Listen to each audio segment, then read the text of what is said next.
Hey, it's Michelle Malkin. This is hashtag Malkin Live. You usually see me here at 2 p.m. Eastern, noon Mountain Time. I was up late tonight watching events unfold in Albuquerque, New Mexico, and already there's this narrative setting in that it wasn't the protesters, but the quote unquote counter protesters whose actions led to a shooting that happened there late tonight. And we need to hear the rest of the story, the other side of the story. And there's been too many times in my career over the last 25 years where it's the peaceful people who've been demonized, the patriots who've been lied about. And I want to make sure that that doesn't happen again. So I am bringing to you Esther Rivera, and she's joining me by phone. She is a 14th generation Hispanic and mixed Native American. And this is important because the narrative that you are hearing from much of the mainstream media that's covering this, as well as many special interests that are working to solidify and fossilize the narrative that serves them best, is that the people who were counter protesting this event, which tore down a statue of a man named Don Juan de Onate, and we'll get into that, that the people who were counter-protesting this were somehow white supremacists. Well, that certainly isn't the case with Esther Rivera, and she joins me. Thank you for staying up late and being willing to give voice to what happened. Thank you for being able to actually broadcast the truth. Yeah.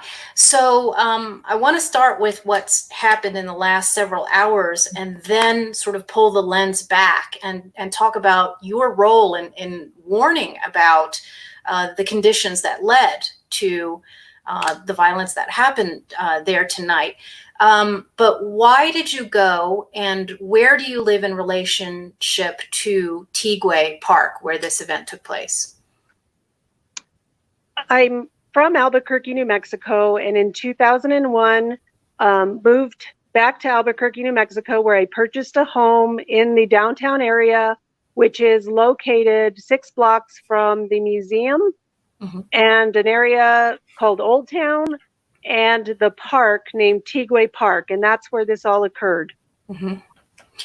So you were there at approximately what time? The event, and it was advertised,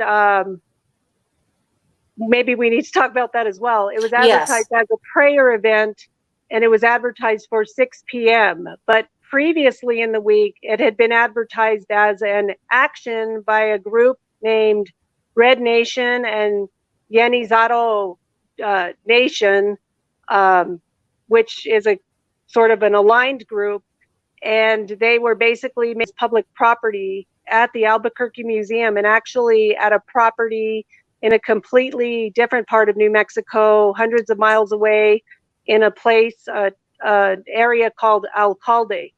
So it was a joint action, which they were very, very open about having posted on social media. Yeah, so they had made their intentions clear, and you would think that law enforcement would at least have this on their radar screen. So yeah, let's go ahead and pull that lens back, because of course the context of how this all happened is important. Yep. Let me just say, Michelle, that these are public taxpayer dollars paid these artists to create these statues. And basically, I think most of them have been up since the mid-90s. And tourists come into Albuquerque to learn about the history and the stories of not just the Hispanic people, but the Native American people. And so you have to realize we as a people, in terms of my Spanish heritage, have been here over 500 years. And again, my family did come with the original Onate expedition. I had an ancestor who did bring a wife, 2 daughters, and 2 sons. And this matters to us. Our family stories, our family history matters. But we aren't about considering this to be, oh, they're a bunch of blue bloods, they think they're from Spain. No, we just would like to tell the story of how we came to settle and become Americans. Yes. And part of that is bringing this technology that was from the Iberian Peninsula. Onate brought horses, which had never been in the New World. He brought sheep, goats, pigs, cooking techniques, the Horno oven. It's an oven that the Native Americans to this day use to bake bread, probably better than the Spanish. And he brought technology that we call the acequia, which is a type of canal or drainage ditch to improve irrigation. And so this also, along with the different seeds, fruit trees, these were people who were here to settle, and they actually, again, I'm not going to try and say it was kumbaya and there was not ever any violence. It was, again, when worlds collide, you have bloodshed, you have violence, but that was not their goal. They actually were very intent on bringing Christianity to the continent because the Pope had, and the Spanish crown had said, Native Americans were human souls and they were worthy of being saved. They were worthy of at least hearing the word of God. And so recall that time in history, the 1500s, many were fleeing the Iberian Peninsula, Spain, because of the Inquisition. And so many of my relatives, as I've studied the genealogy, are Sephardic Jew. They are Moorish, which is Muslim. They are Basque. They are Celtic. And then, of course, once these people came into the New World via Mexico City, which was New Spain, when Cortez was there, they also, I have documentation that one of my ancestors did marry an Aztec native person, indigenous person. Yes. So yes. So I want to get more into that now. There's a lot of people tuning in right now because they want to know what happened. And one of the main questions about tonight is, were all of the counter protesters who were there all members of the New Mexico Civil Guard? And you were not. And I think that's really important. I've never even heard that name. I've never met any of those people. I am just a woman who's in her mid-50s who, this is my community, this is my history, and I was just there, and I'm going to say, even the word counter-protest, I wasn't there to protest. I was there to pray for peace and for the preservation of these statues and preservation of our historical art. And I didn't even consider myself a counter protester. I just considered myself a New Mexican who wants all stories honored and all stories told. And if we start pulling these down and renaming buildings and burning books, that's fascism. Yes, it definitely is. And that's why I showed up at my downtown yesterday to stand and defend monument of our founder who had been defaced with Black Lives Matter graffiti. So I think it's better to describe you and me as peaceful preservationists.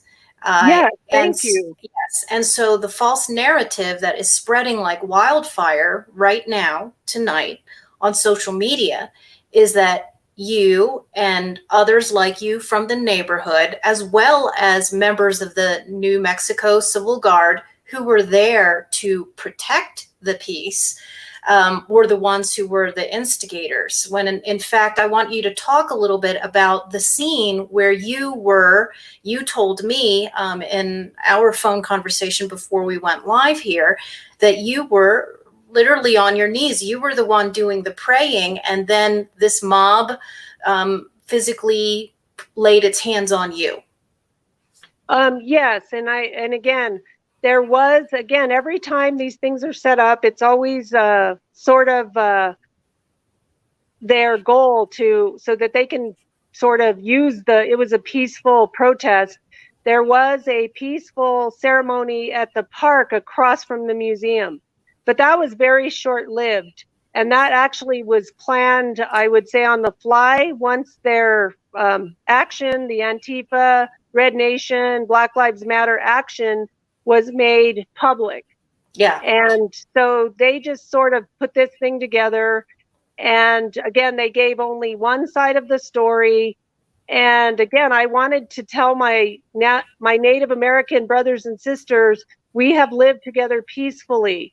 That by focusing on only the negative, not any of the good things, this is dividing us. And so that group left. But as that meeting was ending, across the street, just a stone's throw away, you could hear the rumblings of a group that were sort of,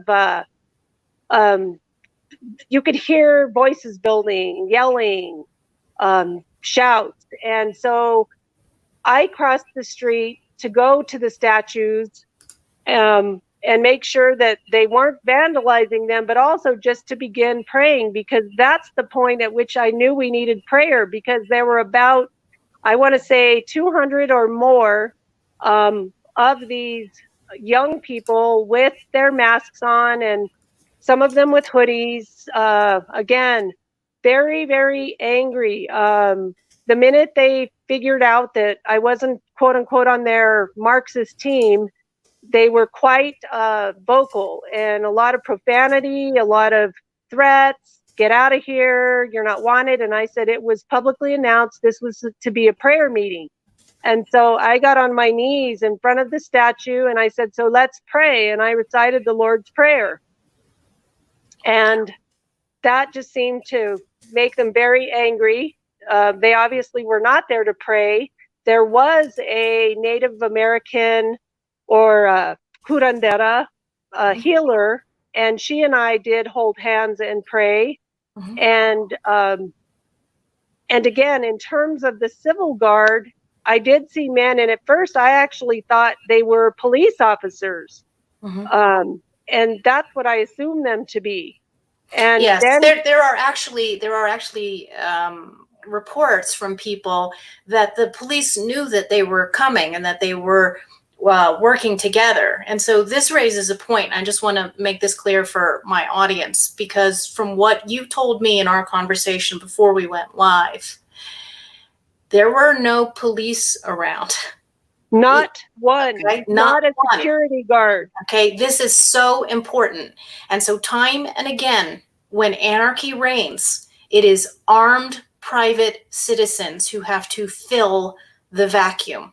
And if city officials, government officials, your mayor, who I want to talk about here, had been on alert, had been told that this event was going to happen, that there was an explicit intent to commit vandalism of these statues, and they sat back and did nothing and relied on armed citizens to do their job, and now are demonizing and arresting those citizens for doing their job. This is an absolute disgrace. I feel that this is more than just a local provincial issue. This is of national concern, and it should be a concern of our president, who says he stands for law and order. And again, I was the citizen who called the mayor's office. Yes. And I called and informed his cultural services director, Mr. Alan Armijo, and I explained that on social media, I had been told that there was an action planned for today at 6 p.m., both up north in this little town called El Calde, where they have an Onate statue, and also in front of my city park, the Albuquerque Museum has, and you have to understand, this needs to be made clear as well. Yes. Onate's name isn't anywhere on a plaque. Basically, this is a very bucolic bronze.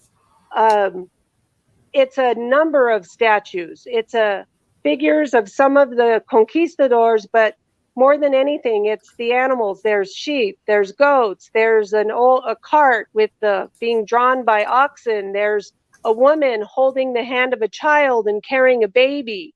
This is not a warlike statue by any means. And adjoining it, right next to it, they had the work of a Native American artist to complement and to give balance to the story. Yeah, and it doesn't so, matter. It doesn't matter. It doesn't matter. It doesn't matter if it's a Confederate general or a Union general, as our general statue is downtown. It and doesn't. that's why I right? brought that up. You're right? exactly right. It Right? didn't matter because they were just intent on destruction. Yes, exactly. This is about destruction, disruption, and anarchy. And you told me that you were pushed by this mob, and they took your phone. As there was basically a young woman who had a megaphone, and she was directing the crowd, and she was working them up sort of into a frenzy because they had already displayed a knife. They had sawed at the statue's throat. They had baseball bats. They had a pickaxe that they were hitting the statue with.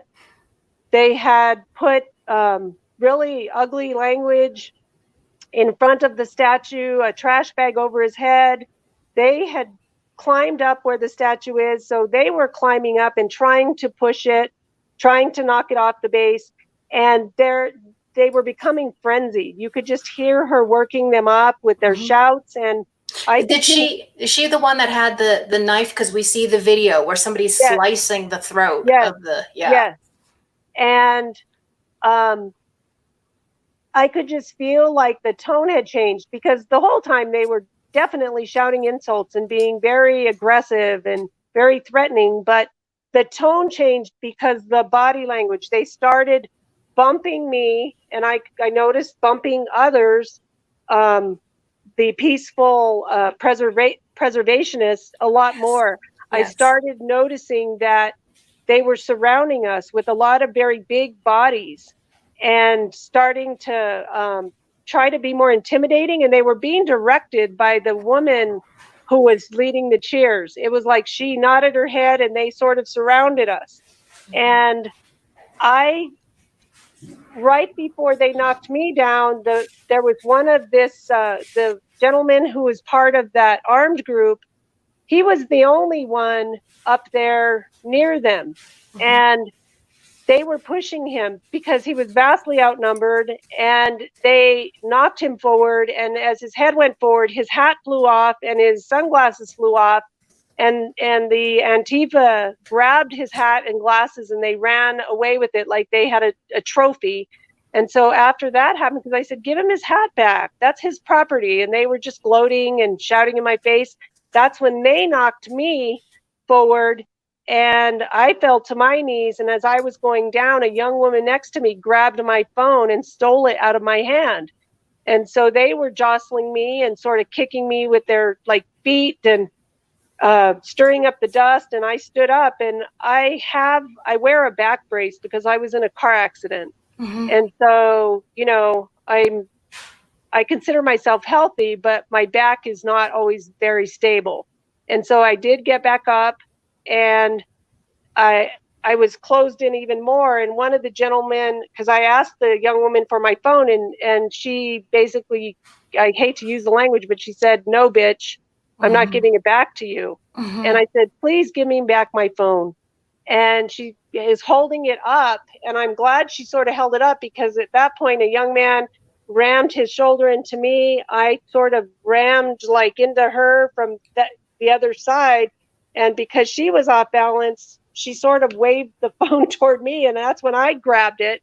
And they kind of just at that point left me alone, because there became even more hysteria behind me, because I started hearing, "He's a cop, he's a cop," and they were shouting, and they were very excited by this. And they started to mob the person who I understand them to be saying is the alleged shooter. Yeah. And so I understand this person is not a cop. He's not ever been a cop.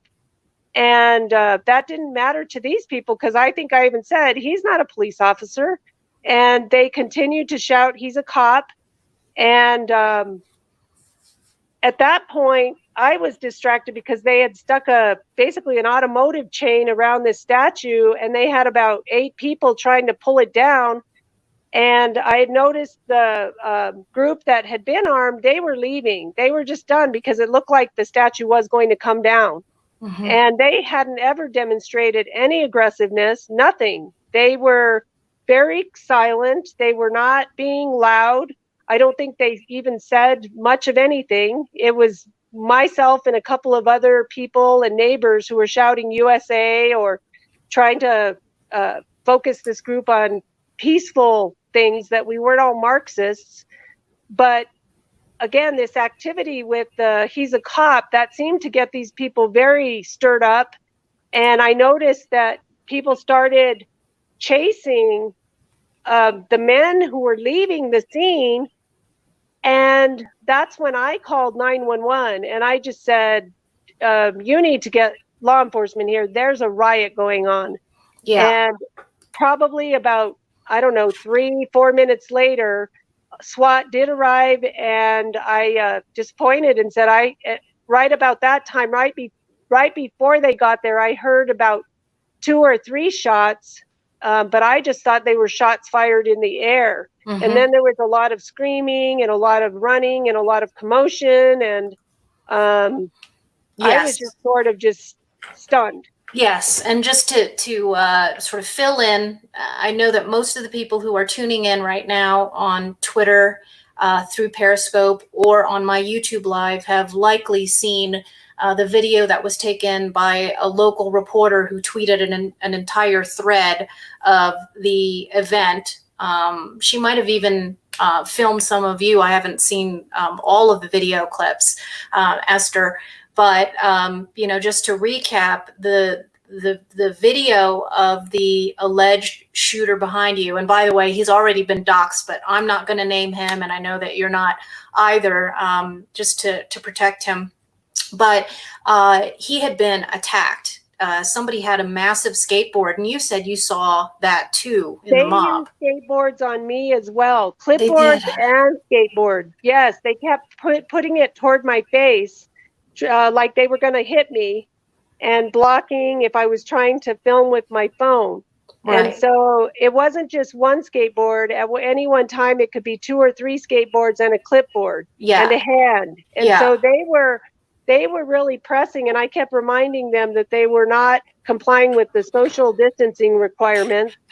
Right. And they didn't seem to care about that. No. They just, again, they were very well armed. I don't care what anybody says. These people had baseball bats, they had pickaxes, they had, again, these skateboards, and also they were just in numbers. They were a mob, and there were a lot of them, and they were very angry and hate-filled. Yes, and if they were shouting, he's a cop, obviously they were capitalizing on the anti-law enforcement climate that's been whipped up over the last 3 weeks now.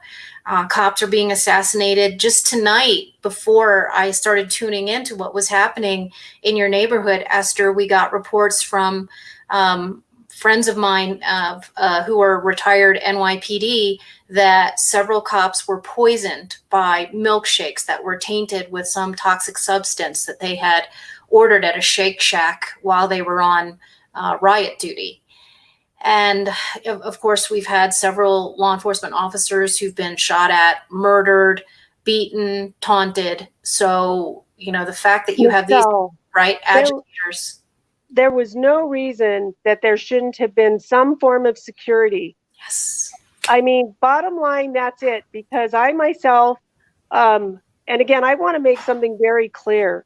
I have never, ever asked for Moises Gonzalez, who is basically the person who organized this action, to be fired. He works as an associate professor at the university where I graduated, University of New Mexico in Albuquerque, and I have worked with community groups to try to get more Hispanic and just local Albuquerque and New Mexico residents hired on at the university, because we oftentimes get a lot of people from other states. Sure. And so I did call the university because I was concerned that he was fomenting vandalism and violence, and I just wanted them to be aware. And I had no intent to interfere with his First Amendment rights, because we aren't going to all believe the same things. He can believe anything he wants. Sure. And I actually have personally met him. My mother, who's 80, has hosted him in her home for a traditional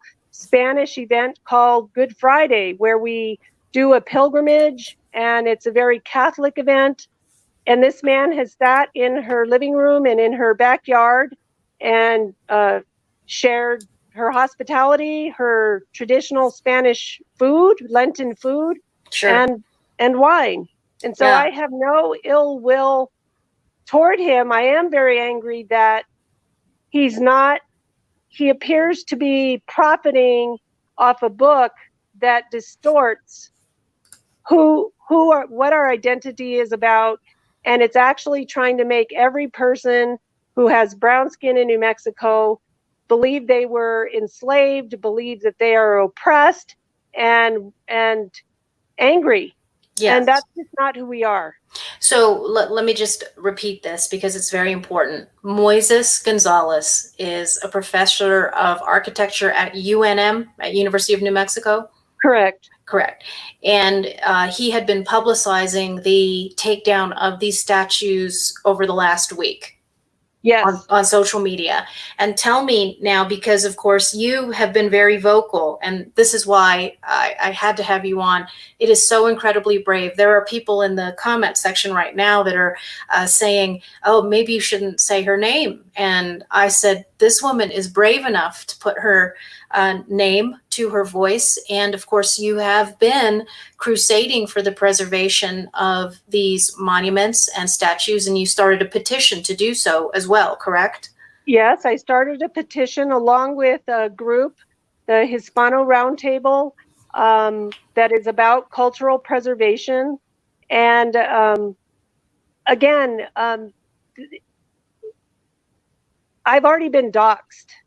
My family has been doxxed, and that includes my mother, who is 80. That includes children in my family. And they were scurrying to find out, where does she work? Who knows her? So do you think this is a direct result of this Moises Gonzalez's postings, and then people sort of turning their hatred? Yes, Moises is the one that doxed me. He posted it on his personal Facebook page. And that's when I called the university and I said I would hold them personally responsible if there was any violence directed at my family or at me, because this was completely unnecessary. I wasn't asking him not to go on tours about his book, not to discuss his ideas. I simply didn't want him publishing that it was okay for people to go knock down statues they don't like. Yeah. That, peaceful assembly. We don't have the right to basically use violence and hate to take down the things that we disagree with. Yes. I fear for your safety, Esther, and I am praying for you. I am protected by God.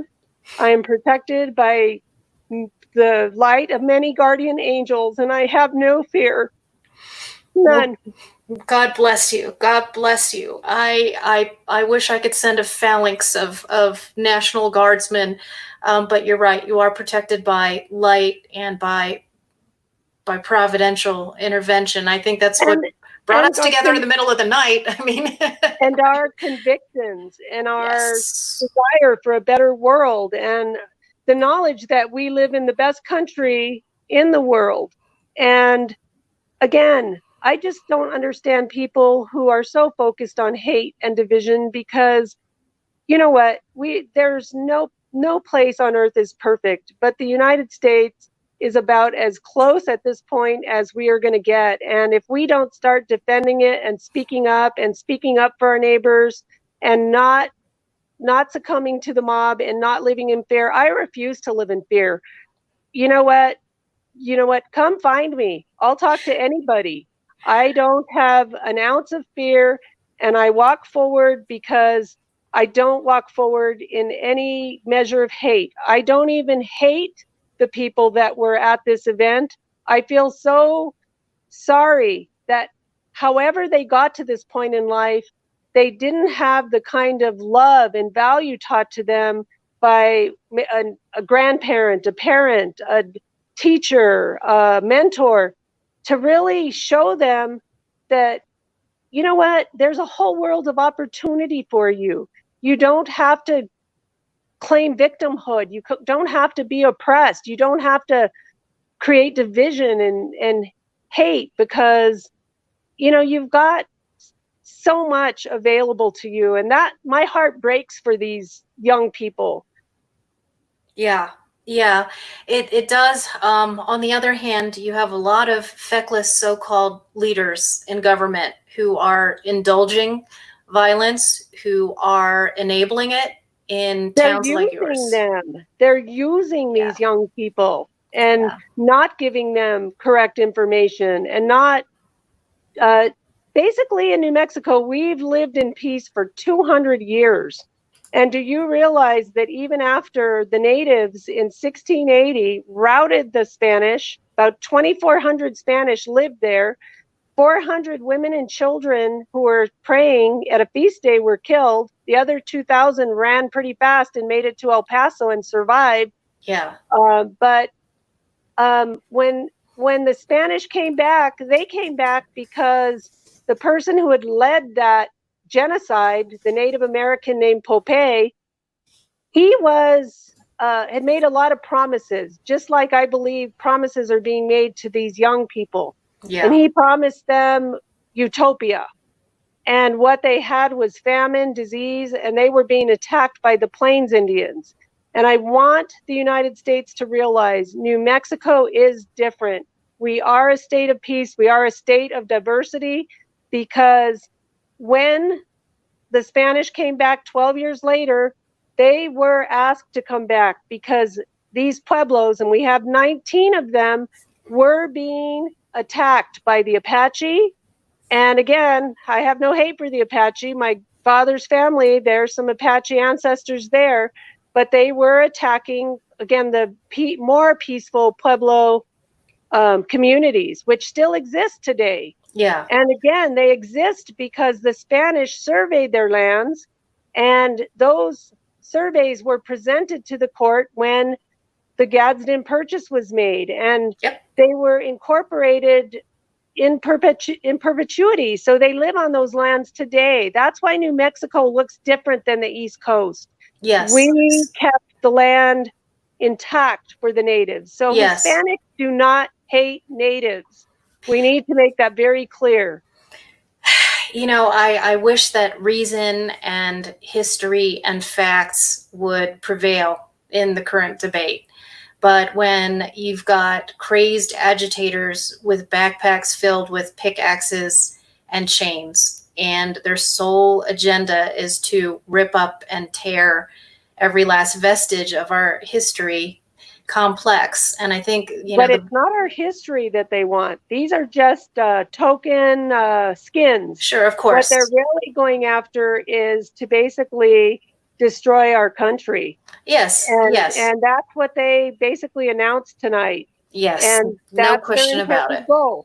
That, yes, that of course is definitely in black and white. And that's why it's important to stand and defend every aspect of our complex history. You don't reconcile yourself to history by erasing it, by eradicating it, by whitewashing it. And, you know, once they tear down these monuments, what's next? What is next? They already said they're not stopping. They're not. And, you know, today, I don't know if you saw this, Esther, but I called on President Trump to do an event at Mount Rushmore, surrounded by a phalanx of National Guard and active duty military, and take a stand, because that's where we're headed. That is where we're headed, a remaking and a reimagining of Mount Rushmore itself. And so I just have to commend you for taking the stand and fighting I hope that there are more people in Albuquerque who will stand with you. And, in New Mexico. Yeah. In New Mexico. In New Mexico. And again, and I'm actually beseeching my Native American brothers and sisters to not let themselves be consumed by hate. It just, you know what? We are all being played. Why do they want to divide us? We have to keep asking that. Who are the politicians and the power brokers and the book writers and university professors who are Harvard trained and Princeton trained who are benefiting from our division? It Yes. just isn't helping. It's, you know, we have at the Navajo Nation lockdowns that were almost like internment camps. And you know what? We have to do better. There's a better way forward. Yes. A couple of bottom line things here, and then we'll close out. I know it's very late for you, and you've been through a lot tonight. So I thank you for your time. I just want to make clear that you yourself were at this event. You were physically assaulted.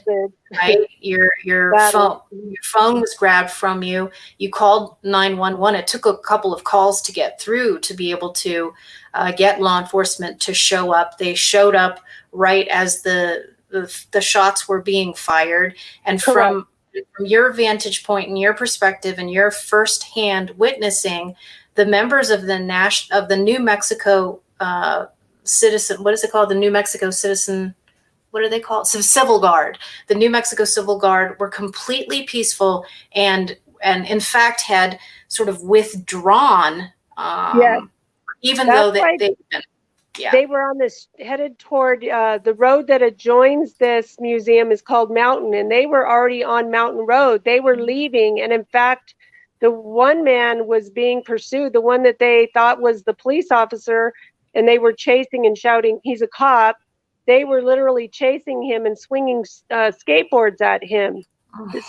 So, and he was vastly outnumbered, and the guard was vastly outnumbered, and that's why I think they were trying to leave, to avoid any sort of the discharge of weapons or any of that, because basically at that point they were just overwhelmed. Yeah. So important to get that out, and we will be praying for your safety. And I'm calling for everybody who's in the chat sessions right now and who has been watching to do so. I'm just going to ask people to go to change.org and please sign my petition. How do they find it? Because I'll be able to share that address right now. How do I find it? Can I get it to you, Michelle, and you can post it? Yes. Do you have a title for it? Do you know? Because I can search for it right now. Oh my gosh. My computer is not on. Let me go to 1 second. It'll take me just a second. Is it in your name? I think I'm one of the, hold on. It is called,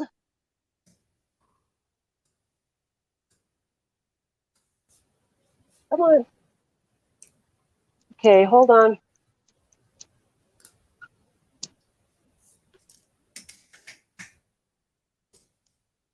Okay.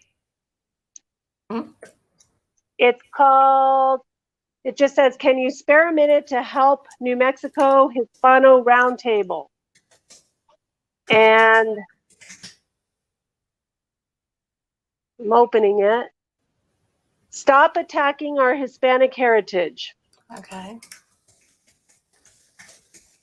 And we have, at this point, this has only been up half a day. We have 368 signatures.